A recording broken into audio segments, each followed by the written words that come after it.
¿Cómo se ha formado la Gran Bretaña de hoy en día? ¿Qué la distingue de otros países? Las respuestas a estas preguntas están a nuestro alrededor. Los edificios históricos no solo nos hablan del pasado, todavía tienen una influencia sobre nuestras vidas. Me dispongo a recorrer 1000 años de historia arquitectónica para descubrir cómo se construyó Gran Bretaña. Esta es la historia de quienes dieron forma a este país construyendo los edificios que nos identifican como pueblo.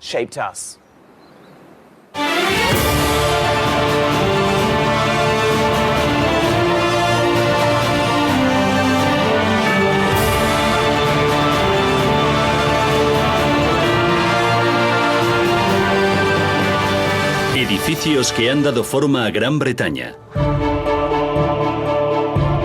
La conquista. Este campo ha sido testigo de la mayor derrota de la historia británica. Un edificio y el nombre del lugar conmemoran ese acontecimiento. En el punto exacto en el que el rey Harold perdió la vida en 1066, Guillermo el Conquistador mandó construir una abadía para señalar su victoria y en penitencia por la sangre derramada. Casi 1000 años después el lugar sigue llamándose Battle, batalla en inglés, y no fue la corona lo único que cambió ese día. El paisaje también sufrió modificaciones fundamentales.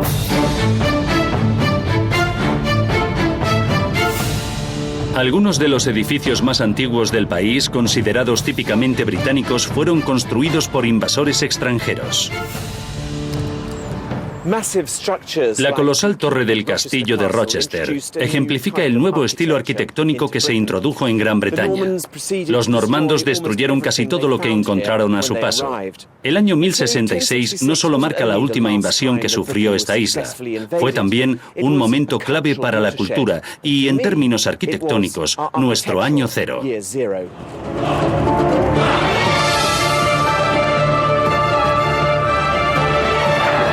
Las tropas normandas dejaron tras de sí un interminable rastro de destrucción. Arrasaron condados enteros, quemando tierras y poblados. La campaña destinada a sofocar a los rebeldes del norte no dejó ni un solo edificio en pie entre York y Durham. Decenas de miles de personas perdieron la vida. Aún así, en medio de todo ese caos, los normandos se afanaban por construir nuevas estructuras defensivas. Su mejor arma era el castillo. El mayor de ellos se erigió para aplastar Londres. En el siglo XI, esta torre no era ninguna atracción turística.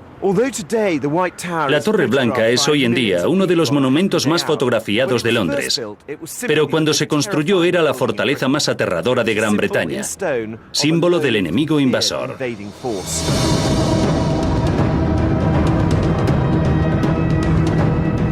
Cuando estuvo terminada en el siglo X, a los londinenses no les quedó ninguna duda sobre quién tenía el control del país. Viendo la gran metrópolis en la que se ha convertido Londres, es difícil imaginar el impacto que la Torre Blanca produjo en su día. Hay que pensar que en aquella época la mayoría de las casas eran de madera y de un solo piso. Y entonces aparece esta mole de piedra de casi 30 metros de altura, coronada con almenas y torretas, plantada en medio de la ciudad. Era un símbolo de opresión para el pueblo, ¿no? Los normandos acababan de conquistar Inglaterra y querían asegurarse su posición dominante. Una forma de hacerlo es disuadir al enemigo por una simple cuestión de tamaño. La torre era el edificio secular más alto de Europa, lo que sugiere que no solo se trataba de una construcción militar, era un agente de guerra psicológica. Nos sorprendió mucho descubrir en 1996, cuando se vació el interior de la torre, un secreto que estaba muy bien guardado. De hecho, el interior del edificio no es tan alto como la fachada. En la época de los normandos, el tejado estaba justo por debajo de la línea superior de ventanas. O sea que el edificio real era más pequeño de lo que aparentaba. Exacto. Y si lo hicieron así, es porque una torre alta es un símbolo de autoridad. Los últimos 8 metros de los muros no eran más que un truco. El último piso se construyó muchos años más tarde. Este piso no existía en la época normanda. No se añadió hasta principios del siglo XVII. Aquí es donde mejor se aprecia el techo original. Si sigues la línea, verás cómo va subiendo en diagonal. Ahí falta un trozo, porque añadieron esa puerta en el siglo XVIII. Pero luego continúa subiendo. Aquí es donde estaba el punto más alto. Es un tejado a 2 aguas, pero está escondido por los muros, que son mucho más altos. Y los muros son originales. Siempre tuvieron esa altura. Y la única razón para hacerlo es impresionar a alguien que lo vea desde fuera. O sea que era una impostura. Una impostura total, pero tuvo mucho éxito. Los normandos levantaron la Torre Blanca para tener Londres bajo control, y en el resto del territorio conquistado hicieron otro tanto. En solo 20 años se construyeron al menos 80 castillos. Un siglo más tarde la cifra alcanzaba el medio millar. La flota de Guillermo el Conquistador portaba 3 castillos de madera listos para montar como si fueran una maqueta. En cuanto desembarcaron, incluso antes de la batalla de Hastings, los soldados se pusieron manos a la obra. En menos de 8 días, eran capaces de levantar un montículo de tierra sobre el que colocaban torretas de vigilancia. En Hertfordshire, todavía queda un importante ejemplo de este tipo de construcción. Cuando las tropas de Guillermo el Conquistador asediaron Londres, sus gobernadores se rindieron aquí, en el lugar de Berkhamsted, a cambio de que no incendiaran la ciudad. El impacto que cientos de montículos como este tuvieron en el paisaje fue enorme. Pero más aún debió haber impactado a la gente de entonces. Desde aquí abajo, la loma parece enorme y arriba les esperaba una empalizada. Además, sabían que allí dentro había cientos de soldados enemigos que ni hablaban su lengua ni tenían buenas intenciones. Tenía que ser aterrador. Pero ¿cómo era la gente que vivía en Gran Bretaña cuando llegaron los normandos? ¿Por qué quedan tan pocas construcciones anglosajonas en pie?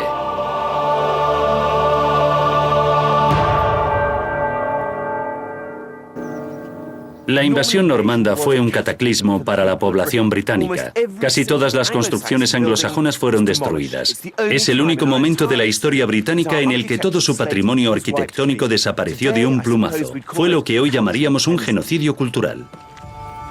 El mayor edificio de los que sobrevivieron a la conquista normanda es la iglesia de Santa María de Bridgeworth, en Northamptonshire, una de las pocas iglesias sajonas que todavía quedan en pie.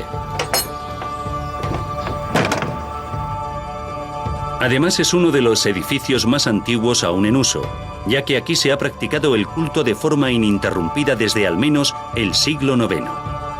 Lo más probable es que fuera construida para los monarcas de Mercia, el reino anglosajón que ocupaba el centro de Gran Bretaña.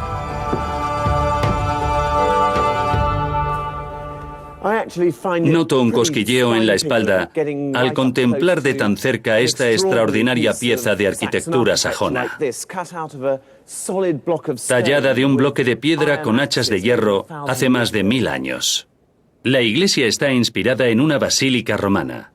En los siglos siguientes a la caída del Imperio Romano, muchas culturas aspiraban a seguir el ejemplo de Roma, que continuaba siendo el centro de la fe cristiana.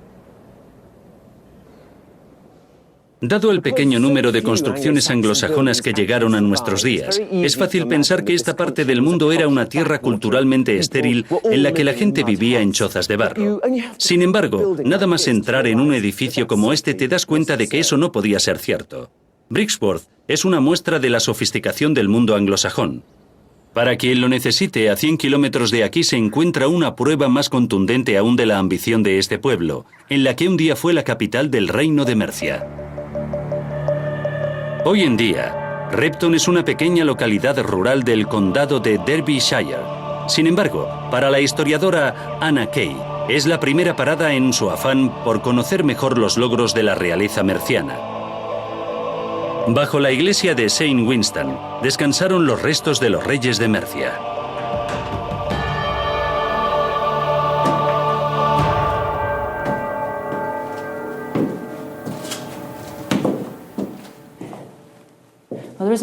Ya no queda ni rastro de los huesos de los monarcas, lo cual es normal dada la antigüedad de este impresionante mausoleo. Pero el lugar transmite una fuerte sensación de permanencia, que es lo que se pretendía. Es fácil imaginarse los ataúdes de los reyes anglosajones aquí reunidos, como si se tratase de una monarquía hereditaria. Es como si quisieran ir más allá de su condición de guerreros y dar la imagen de una verdadera familia real. En su día, la cripta formó parte de una iglesia anglosajona. Sin embargo, mientras el edificio sufría varias remodelaciones, la cripta se cerró y cayó en el olvido hasta el siglo XVII, cuando fue redescubierta por un grupo de enterradores. Descubrimientos como este han ayudado a cambiar la imagen que teníamos de los reyes anglosajones. Antes se creía que el guerrero más fuerte era el que se hacía con el trono. Pero los reyes de Mercia intentaron establecer una sucesión hereditaria. Pocos monarcas estaban tan obsesionados por perpetuar su linaje como el rey Offa.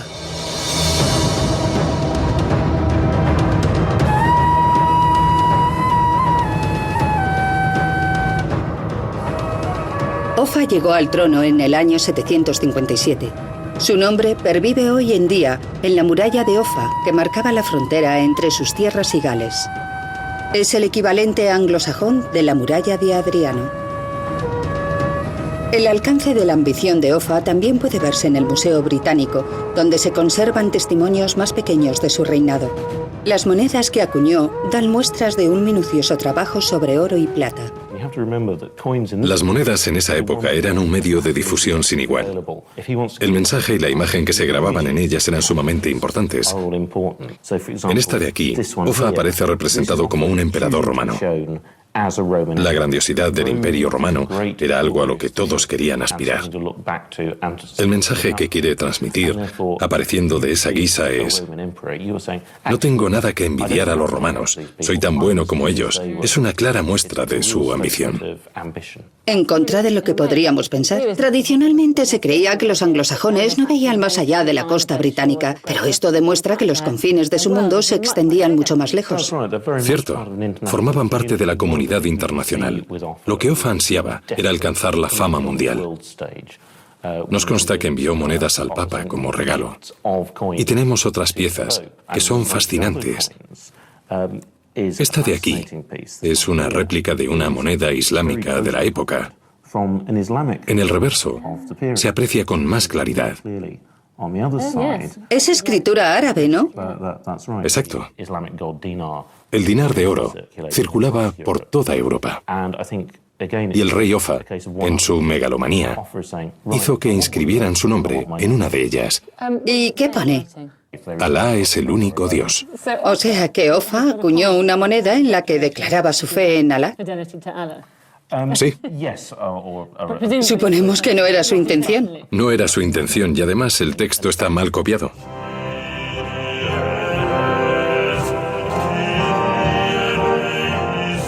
Lejos de convertirse en el primer musulmán inglés, Offa presionó al Papa para que le concediera su propio arzobispado. Durante un corto periodo de tiempo, la catedral de Lichfield se erigió como rival de Canterbury, capital tradicional del cristianismo en Gran Bretaña. De ahí que su estatua aparezca en la fachada de dicha catedral. Como suele ocurrir, la iglesia anglosajona en la que Offa oraba ha sido remodelada, pero todavía quedan fragmentos de la creatividad y la ambición de su universo.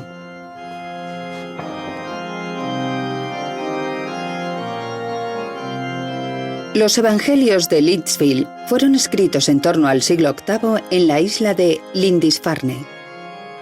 La complejidad del mundo anglosajón está fuera de toda duda. La belleza del trabajo de los amanuenses, plasmada en estas páginas, nos permite imaginar una sociedad muy desarrollada.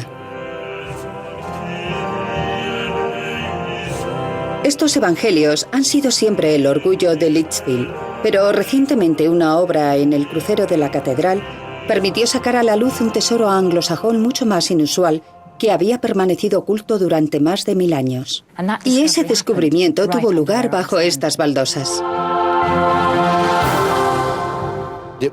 Fue después de comer, el último sábado, cuando ya estábamos terminando la excavación.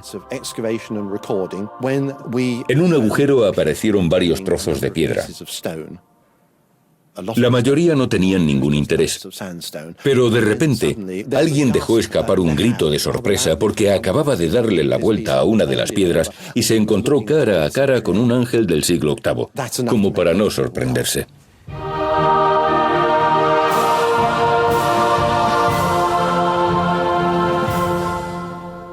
El descubrimiento es especialmente importante por dos razones.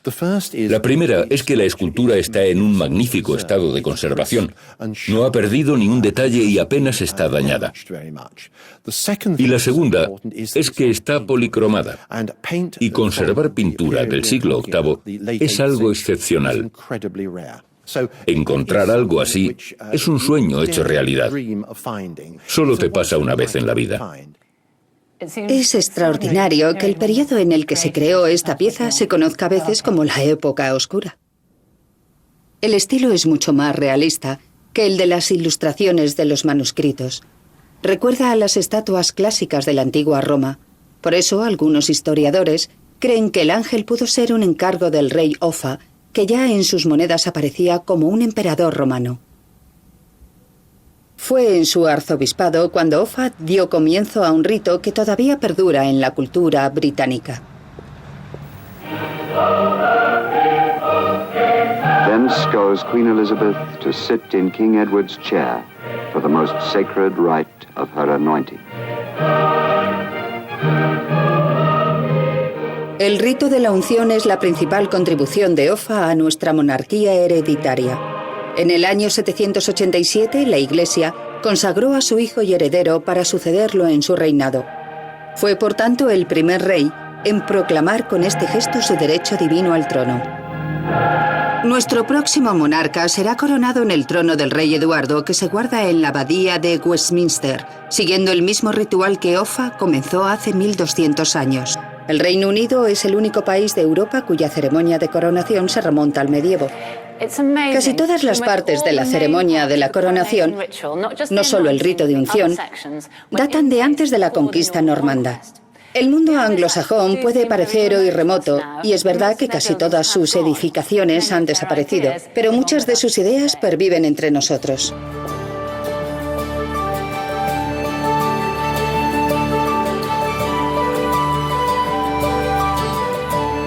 En Earls Barton, un pueblo de Northamptonshire, se conserva una torre anglosajona. Igual que en monedas y manuscritos de la época, la fachada de este edificio del siglo X expresa el mismo gusto decorativo. Esta es para mí la muestra más interesante de arquitectura anglosajona que queda en pie. Claro que cuando fue construida, se levantaba en el centro de una ajetreada ciudad sajona. Si hoy no queda ni rastro de ella es porque sus casas eran todas de madera. Las construcciones en piedra tienen más posibilidades de superar la prueba del tiempo. Para hacernos una buena idea de cómo eran las moradas de los anglosajones de a pie, se necesitan imaginación y dotes de constructor. Sino que se lo pregunten a Stephen Parisian.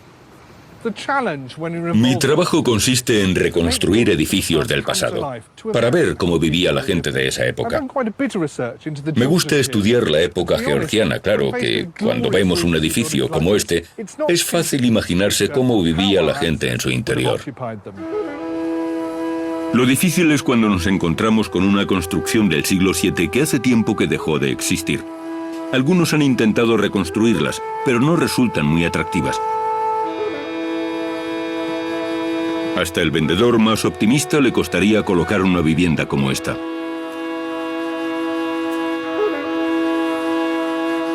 Por suerte, las últimas investigaciones apuntan a que se trataba de una especie de cobertizo usado para almacenar grano, no para vivir. Los arqueólogos han revisado sus teorías a la luz de nuevos descubrimientos. Esta sería una réplica más plausible de una morada del siglo VII. Lo que vamos a ver es una reconstrucción, pero ¿aún se pueden encontrar casas de madera sajona en Gran Bretaña? Es una pena, pero no han sobrevivido al paso del tiempo. Lo único que nos queda a los arqueólogos son los restos de la madera que estaba bajo tierra. ¿Y esta casa estaba así sola en medio del campo o crees que formaba parte de un conjunto de casas? En un pueblo de esa época podría haber hasta 200 casas como esta. ¿Crees que una familia anglosajona media viviría en una casa así? O algo parecido. Sabemos las materias primas que empleaban, pero no podemos estar seguros del aspecto que tenía la vivienda. El suelo es un poco irregular, se tropieza fácilmente. ¿Tú crees que el original era así? Debían de tener un piso flotante. Puede que por ahí hubiera una galería con unas escaleras para entrar. No se parece mucho a la visión de la época oscura de los Monty Python. Un par de desgraciados deslomándose para comer unos cuantos nabos.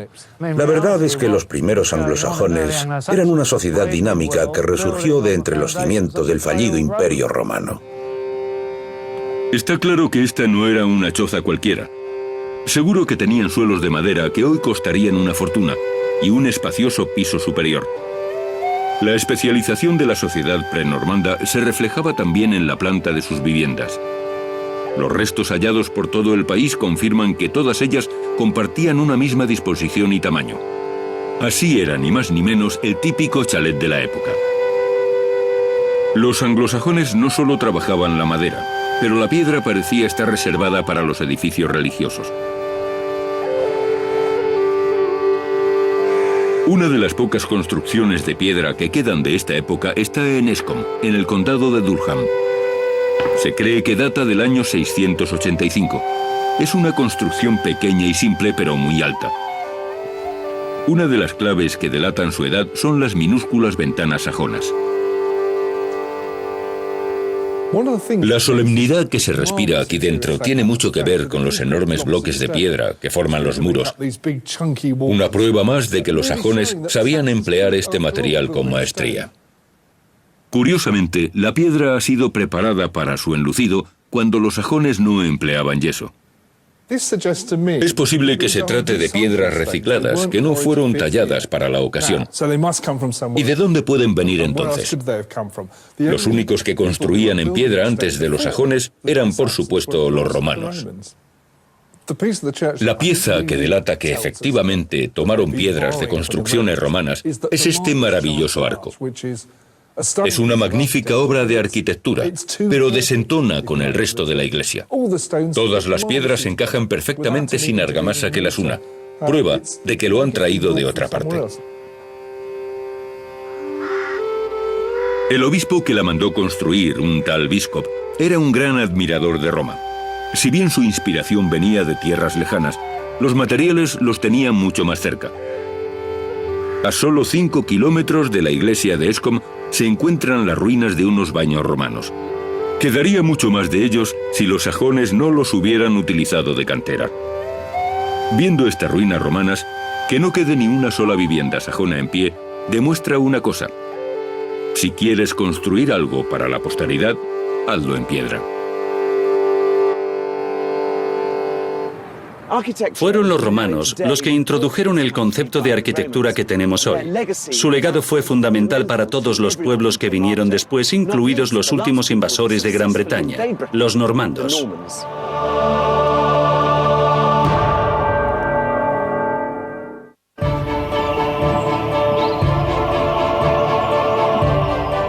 Los normandos conquistaron Gran Bretaña con sus castillos.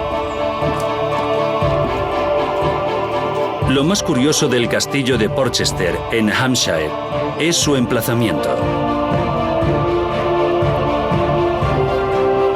Esta construcción normanda del siglo XII fue erigida en el interior de un fuerte romano del siglo III. Estas murallas son las mejor conservadas de todo el norte de Europa. Su situación junto al puerto de Portsmouth lo convirtió en un importante enclave defensivo a lo largo de los siglos. Por este motivo, el castillo de Porchester es un compendio de la historia de Gran Bretaña.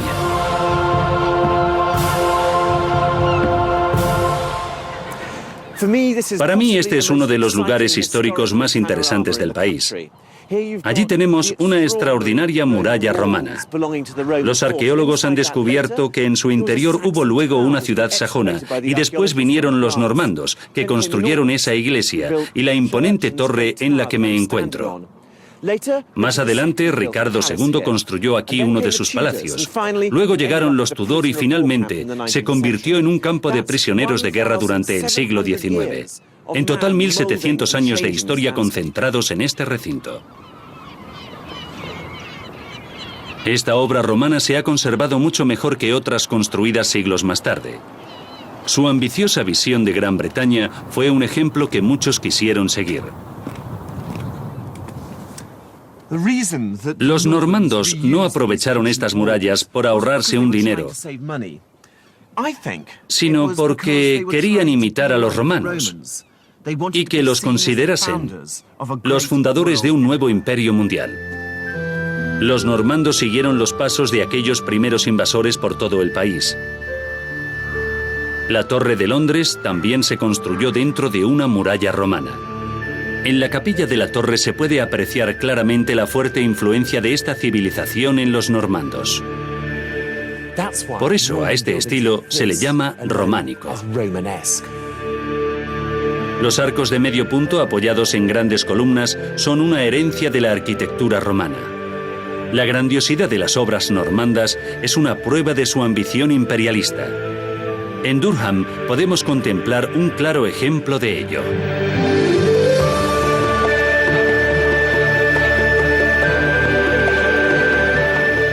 Una vez más, escogieron un lugar estratégico, elevado y rodeado por el río Wear. Más fácil de defender imposible. En el año 1072, Guillermo el Conquistador ordenó la construcción de este castillo para frenar las continuas insurgencias. Poco después se levantó allí una catedral tan imponente como una fortaleza. Sus razones tenían. Aquí los normandos aún no eran bienvenidos. Es un enclave defensivo fantástico, ¿no? Sin duda. Y el área que controla entre el río Tees y el Tyne es de suma importancia estratégica por ser la bisagra entre el norte y el sur del país. Por eso le trae tantos problemas a Guillermo el Conquistador. Sería algo así como la Irlanda del Norte de los normandos, ¿no? Es una zona de muchos conflictos. Había dos grandes peligros. Por un lado, una revuelta inglesa y por otro, una invasión escocesa. ¿Y qué hizo Guillermo al respecto? Dos cosas. En el año 1072, tras invadir tierras escocesas, mandó construir ese castillo. Y luego, muy importante, se lo entregó al obispo, que era quien controlaba todas las tierras. No solo las controlaba, también las gobernaba. Esa fue la solución normanda para el problema del norte de Inglaterra, entregar todo el poder a un obispo, que además era príncipe, y dejar que se las apañase él. Y todo ese poder se traduce en esta obra. Exactamente. En esta impresionante iglesia que tenemos aquí.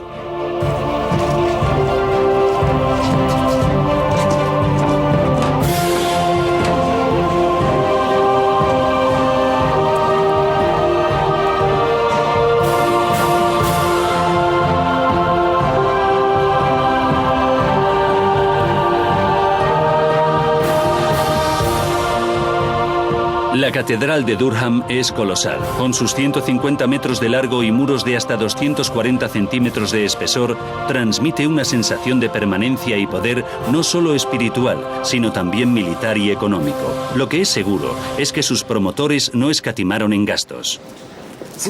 Uno de los aspectos más importantes de la invasión normanda es que supuso un gran impulso económico. Claro que toda esa riqueza se repartía entre muy pocas manos. Estos grandiosos templos son el símbolo de la enorme riqueza que habían amasado los normandos tras invadir Inglaterra. Una auténtica barbaridad. El Domesday Book es un registro de la época en el que se constata que solo quedaban dos grandes terratenientes ingleses. El resto del territorio territorio pasó a manos de Guillermo el Conquistador y de un reducido grupo de aristócratas que lo acompañaban. ¿Y en qué se gastaron todo ese dinero? En iglesias como esta. Era un tipo de gente especial. Soldados, en su mayoría, que se hicieron multimillonarios. Tenían sed de poder, de sangre y de riqueza, pero también tenían una extraordinaria espiritualidad. La conquista hace hincapié en esos dos universos. Por un lado, el poder representado en los castillos, y por otro, monasterios y grandes catedrales como esta. El mensaje que querían transmitir era: no solo somos muy fuertes, Dios está de nuestro lado, así que mucho cuidado. La sensación que uno tiene aquí dentro es que Dios debía ser normando. Exactamente. Y con esas enormes columnas de piedra, parece que los normandos si quisieran reafirmar sobre esta tierra. Una de las claves de la historia de la arquitectura británica es la innovación técnica. Nuestros logros en ingeniería han estado a menudo a la cabeza del mundo. La Catedral de Durham es un buen ejemplo de ello. Se construyó en solo 40 años, lo cual para el siglo XIII es un hito comparable a la llegada del hombre a la Luna. Esta fue la primera catedral de Europa cubierta por un techo de piedra. El ingeniero Ed McCann se ha subido a las bóvedas a más de 20 metros del suelo para averiguar cómo lo consiguieron. Estoy justo encima de las bóvedas de la nave principal de la catedral. Como veis, el material empleado son losas de arenisca unidas con argamasa para ir formando el arco. Es una fantástica obra de ingeniería normanda, pero sigue dándome un poco de miedo pensar que lo único que me separa de una caída de 7 pisos sobre el cogote del obispo son 25 centímetros de piedra y argamasa.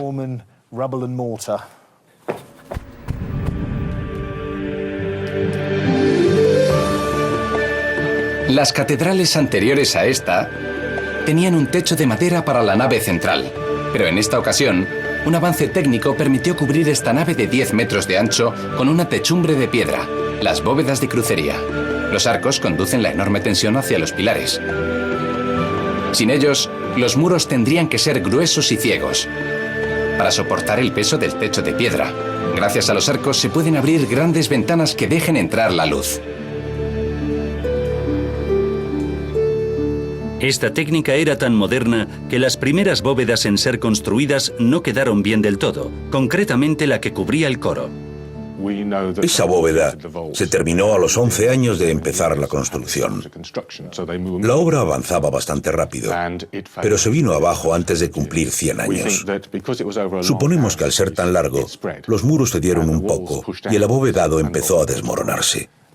Así que tuvieron que deshacerlo y empezar de nuevo. La primera bóveda no les había salido bien, pero aprendieron de su error. La bóveda de la nave central sigue bien y la del transepto también, lo que nos indica que habían solucionado el problema antes de terminar la construcción. Estamos ante un gran avance en este tipo de arquitectura y prácticamente le salió bien al primer intento. Sin duda. Para mí es una lección de humildad ver de lo que esta gente fue capaz empleando unos medios que hoy en día consideramos muy limitados. Piensa que no tenían ordenadores ni las ayudas mecánicas de las que disponemos hoy. Actualmente cualquier arquitecto se daría por satisfecho si su obra durase 100 años. La vida media de la mayoría de las construcciones es de unos 60 años, mientras que esta gente aspiraba a la eternidad.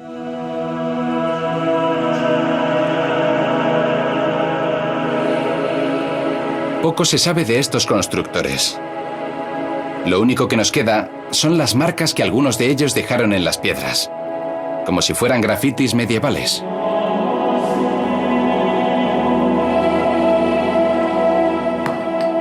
La catedral continúa empleando a canteros para reemplazar bloques de piedra deteriorados. A los aprendices no se les permite usar máquinas eléctricas hasta que dominen las técnicas tradicionales.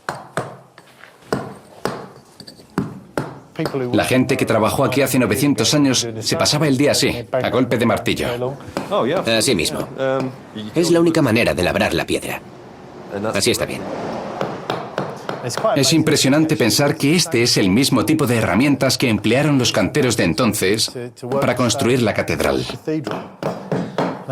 Supongo que tendrían que ir continuamente junto al herrero para que se las afilase. A este paso no voy a terminar nunca. Los normandos se valieron de algunos trucos para ahorrar tiempo. Labrar estos pilares una vez construidos sería bastante peligroso.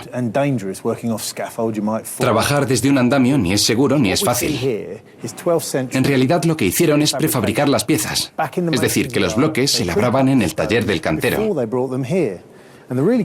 Lo más inteligente del asunto es que solo hay 3 piezas distintas, de izquierda a derecha en forma de V y de derecha a izquierda. Después solo hay que ponerlas con cierto orden y el dibujo se reproduce solo. Para descubrir las claves de este edificio, hay que acceder a zonas que normalmente permanecen cerradas al público. Este muro es muy interesante porque nos deja ver cómo se construyó la catedral. La parte exterior está formada por bloques de arenisca rojiza, que sirven para revestir. El interior está hecho de un material más ligero, una especie de cemento normando a base de piedra caliza que está por todas partes en la catedral, en el interior de los pilares y los muros. La ventaja de este material es que era barato y fácil de poner. Claro que lo más difícil es llevar todo esto a cabo. Como veis, a los normandos les encantaban los arcos. Los ponían por todas partes. El secreto está en la rueda. Sabían construir ruedas y, por tanto, también sabían construir medias ruedas de un tamaño enorme. Después, colocaban estas estructuras de madera en lo alto de las columnas, así, para que les hiciese la forma del arco. A continuación, colocaban los bloques de piedra, cubrían estos huecos para que no se cayera la argamasa y dejaban que el arco descansase sobre la estructura. Finalmente, retiraban las cuñas de aquí abajo, bajaban el esqueleto de madera y listo, un arco normando. Aquí arriba aún queda constancia de la técnica que emplearon. Esos agujeros servían para apoyar la estructura. Y en lo más alto del arco todavía se ven trozos de madera que se quedaron pegados. Es increíble pensar que la última persona en tocar eso fue un carpintero normando de hace 900 años. En las zonas más escondidas de la catedral se ven los agujeros que sirvieron para sujetar el andamiaje. Así es fácil imaginarse este lugar lleno de obreros, intentando resolver los problemas que iban surgiendo a medida que avanzaba la construcción. Al pasear por aquí uno se da cuenta de que todo tiene su razón de ser. Las decisiones arquitectónicas que se tomaron en su día son muy sensatas. A pesar de los siglos que me separan de aquellos ingenieros, me resulta fácil comprender el porqué de sus decisiones, merecedoras de todo mi respeto. A los ingenieros les gusta llevar los avances al límite. De ahí que esta catedral presentara tantas novedades. El resultado fue un edificio innovador y bello. Resulta alentador constatar que una gran obra de ingeniería puede ser también una obra de arte.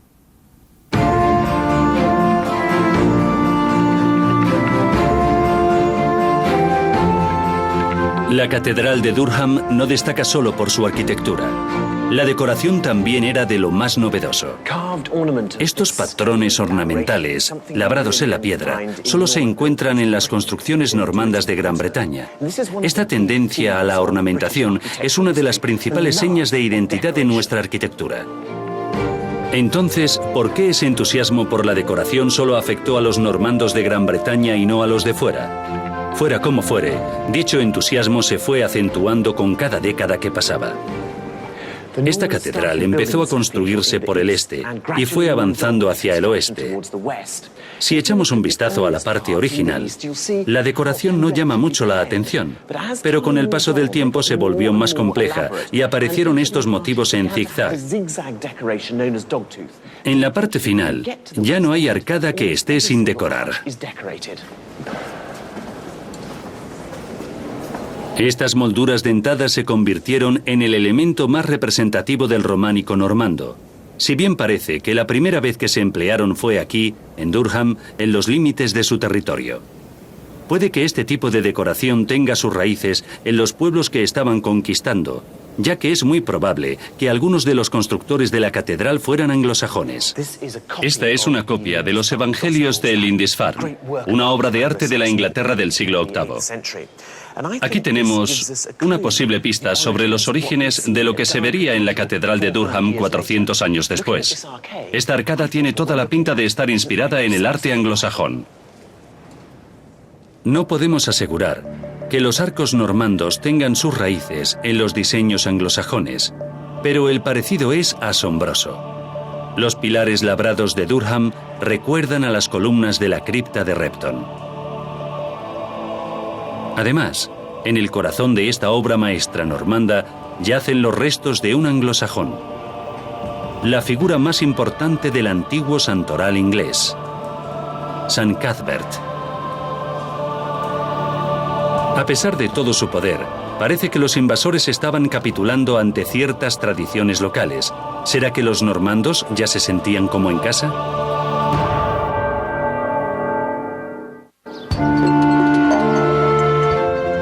Con cada década que los normandos pasaron en el poder, sus construcciones ganaron en lujo, innovación y ornamentos. Es como si en esta nueva tierra se pudieran permitir derrochar un poco de dinero y dejar volar su imaginación. El castillo de Rising, en Norfolk, fue construido por William de Albini II. Este era hijo del mayordomo de Enrique I, pero en una espectacular escalada social se casó con la viuda del monarca, la reina Adela. En el año 1140 ordenó la construcción de este castillo, que quizá fuera su regalo de bodas. La fachada está recubierta de intrincados motivos decorativos que no parecen de gran utilidad en una construcción militar. ¿A qué viene tanta decoración? ¿Tiene algo que ver con los motivos que se aprecian en las construcciones normandas destinadas para vivir? La verdad es que en esta época, en torno a 1140, los grandes castillos están empezando a perder su función militar. Es posible que esta fortaleza nunca se viera sitiada. Lo más probable es que se tratase de un palacio o de un pabellón de caza. William de Albini II no lo construyó como una fortaleza inexpugnable, aunque bien puede servir a este propósito. Y toda esa decoración solo pretende darle un aura de elegancia al castillo. Con una entrada así, está claro que nos encontramos en un palacio. La sensación que da subir todos estos escalones es que vamos a ver a alguien muy importante. Pero este hombre, ¿quién se creía que era? Pues se creía alguien muy especial. Un cronista de la época cuenta que tras su boda, William se volvió enormemente engreído, despreciando a sus amigos y renegando de todo en el mundo excepto del rey. Al llegar a la cima de las escaleras, lo que tenemos aquí era la puerta, ¿no? Sí, la tapiaron en el siglo XVI para construir esa chimenea. Pero aún se puede apreciar la grandiosidad de una entrada así. Y el resto de la estancia era donde la gente esperaba para ser recibida. Pues sí, y la espera podía ser larga antes de franquear la puerta. Y este era el colofón final, el recibidor. Solo tiene un problemilla. Sí, el techo y el suelo no se han conservado, pero aún se ven los agujeros donde iban las vigas, lo cual te da una idea de lo impresionante que debía ser esta estancia. Aquí pasaría la mayor parte de su tiempo, pero ¿cómo exactamente? Veo algunas pistas, como aquello de allí. Esa es su hornacina. Ahí es donde se sentaba cuando recibía a gente. Además de ser el lugar donde el señor daba fiestas y banquetes, aquí también cuidaba de sus negocios y administraba justicia entre sus siervos. Por eso se reservaba un lugar que transmitiera ese poder. Y a través de esa ventana puede contemplar la ciudad de la que es dueño. Exacto. Desde su posición privilegiada, veía la ciudad que tiene bajo su poder. Mirasen a donde mirasen, la exquisita decoración del lugar recordaba a los visitantes en casa de quien estaban. El edificio era el reflejo de la posición social de su propietario. Los normandos llamaban a estos castillos donjons, del latín dominus, el lugar del señor. Lo que nos muestra este magnífico castillo es que en el espacio de 100 años, los normandos pasaron de ser sanguinarios conquistadores a caballeros rurales. De hecho, en la época esto no se llamaba un castillo, sino una casa de campo. Con el fin del siglo XII llegó también el ocaso del dominio normando. Sin embargo, desde tiempos de los romanos, nadie había dejado una impronta tan profunda en el paisaje del país, y hasta la época victoriana no se volvería a construir tanto como entonces. Durante 150 años, Inglaterra y Gales se vieron transformadas de la mano de una novedosa y elaborada arquitectura de mayores dimensiones que cualquier otra en Europa. A principios del siglo XII, solo 12 catedrales en el mundo se podían comparar en tamaño y esplendor a la Basílica de San Pedro en Roma. 9 de ellas se encontraban en suelo británico. La Catedral de Durham fue testigo de cuánto habían cambiado los normandos desde su llegada a la isla. A finales del siglo XII se le añadió una nueva capilla, 80 años después de que comenzara la obra. El románico robusto y austero que habían traído del continente dio lugar a un estilo mucho más estilizado. Todavía conserva sus típicos arcos con molduras dentadas, pero con un toque más distinguido. Esta tierra suavizó el carácter nervudo de los normandos. A su llegada levantaron fortalezas de formas rotundas, como rotunda había sido la conquista. Sin embargo, con el tiempo acabaron apreciando las costumbres y a las gentes locales, con las que llegaron a un compromiso. Cambiaron el paisaje de Gran Bretaña, sí, pero Gran Bretaña también los cambió a ellos. Con el tiempo dejaron de ser los invasores y se convirtieron en lo que somos hoy. En el próximo capítulo volveré a la Edad Media para descubrir la verdadera revolución francesa del mundo de la arquitectura, el arco apuntado u ojival. Además, Ed McCann se subirá a uno de los primeros rascacielos del mundo.